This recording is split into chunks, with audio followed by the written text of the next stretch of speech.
శాఖ మంత్రి మన ఉప ముఖ్యమంత్రి గారు బట్టి విక్రమార్క గారు మన ఊళ్ళల్లో ప్రతి గ్రామంలో యావత్ తెలంగాణలో ఈ 200 యూనిట్లు ఫ్రీగా కాంగ్రెస్ ప్రభుత్వము ఇచ్చిన పథకం ద్వారా ఎన్ని కుటుంబాలైతే వారు ఈ పథకాన్ని అమలు చేసుకున్నారో ప్రతి ఒక్కరికి వాళ్ళ పేరు మీద ఇప్పుడు వీరున్నారు, వారి భార్య పేరు బాలిపోయిన రాంబాయమ్మ, ఓకే, తొగర్రాయి గ్రామం.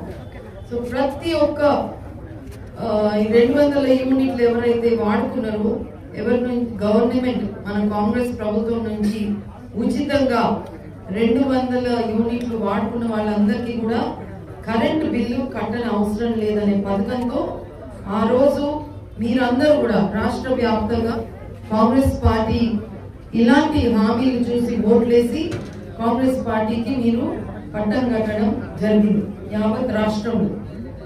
అదే మాట మీకు మరి బట్టి విక్రమార్క గారు ఈ పథకము ప్రతి ఇంట్లో అర్హులైన ప్రతి ఇంటికి ఇది చేసినాము కాంగ్రెస్ ప్రభుత్వంగా. వారు అందరికీ కూడా తెలియాలి, ఎవరు ఇంట్లో ఇది ఇయర్ మొత్తం పెట్టారండి ఫర్ 1 ఇయర్,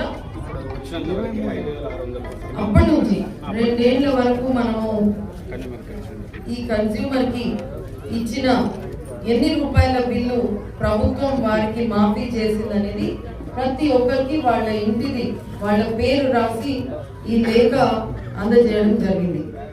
ప్రియమైన బాలెపోయిన రాంబాయి గారికి, అంటే మీకు అందరికి ఎవరికైతే ఈ పథకం అమలు చేసుకున్నారో వాళ్ళందరికీ కూడా ఇలాంటి లెటర్లే ఉన్నాయి. ప్రతి ఒక్కరికి పేరు, ఒకరు బాలెపోయిన వేలాద్రి,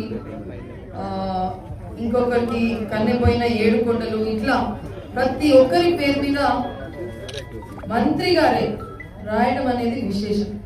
మరి ఈ ఇంటికి మీ కరెంటు సర్వే నంబరు వాటెవర్ --678 తొగర్రాయి గ్రామం కోదాడ మండలం మీద గృహజ్యోతి పథకం ద్వారా మీ కరెంటు బిల్లు 5,872 రూపాయలు రాష్ట్ర ప్రభుత్వం విద్యుత్ శాఖ వారే చెల్లించడం జరిగింది.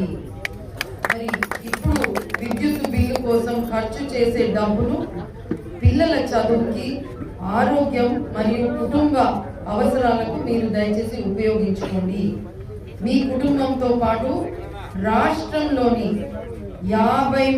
దాదాపు 53 కుటుంబాలు, లక్షల కుటుంబాలు 0 విద్యుత్ బిల్లు ద్వారా లబ్ధి